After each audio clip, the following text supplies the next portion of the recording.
কিরে লাউ সব পায়রা লাইলেন নাকি?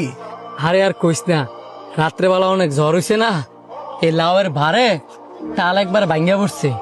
যেই গাছটা নিজের বাড়ি রাখতে পারে না সেই গাছের মধ্যে যদি এত বড় বড় লাউ হয় তো টাল ভাঙ্গিয়া পড়তো নাকি খার হয়ে থাকবো? আল্লাহ আবার কি ব্যাককল দেখ, যেই গাছ সুজ হয়ে দাঁড়াইতেই পারে না সেই গাছের মধ্যে এত বড় বড় ফল দিয়ে থুয়ে দিছে, যেমন তরমুজ, বাঙ্গি, এই যে লাউ, মিষ্টি কুমড়া, আরো এমন অনেক অনেক ফল আছে। নাউজুবিল্লাহ, তুই সব কি কইতাছস? আমি যা কইতাছি ঠিকই কইতাছি। যেমন বট গাছ দেখ, এই বিশাল বড়, আর ফল দিছে এই দুরানি। কেরে আল্লাহ পাক চাইলে কি এই লাউডা বট গাছ দুইটা লইলে না? পরে জাম গাছ দেখ, গাছ কত বড়, ফল হইলে যে এই দুর্নি।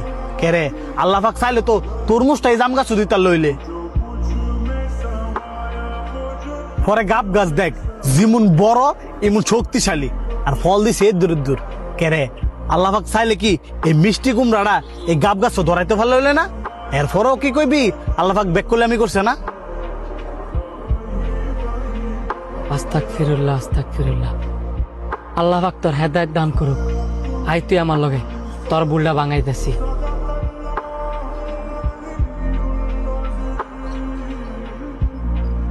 কিরে তুই আমার এই বট গাছের নিচে লইলে গেলি গা? কিছুক্ষণ অপেক্ষা কর, তোর সব প্রশ্নের উত্তর আমি দিমু। কত বড় গাছ আর কি ছোট ছোট। ও বাবা গু, কিরে কিছে? আরে যাওস না, উপরে তো কপালটার মধ্যে বট ফুল পড়ছে, আর তুল তো চোখটা কেন হয়ে গেল কইলে?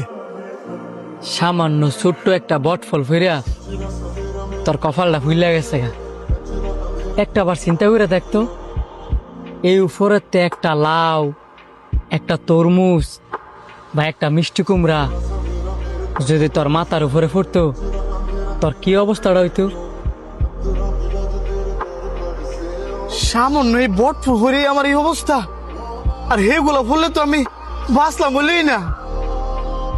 যে আল্লাহ পাক এই পৃথিবী সৃষ্টি করছে, আমাদেরকে সৃষ্টি করছে, ওনার থেকে জ্ঞানী গুণী আছে কিনা ওইটা যদি আমি বলতেও যাই তাহলে আমার আস্তাগফিরুল্লাহ কইতে হইব।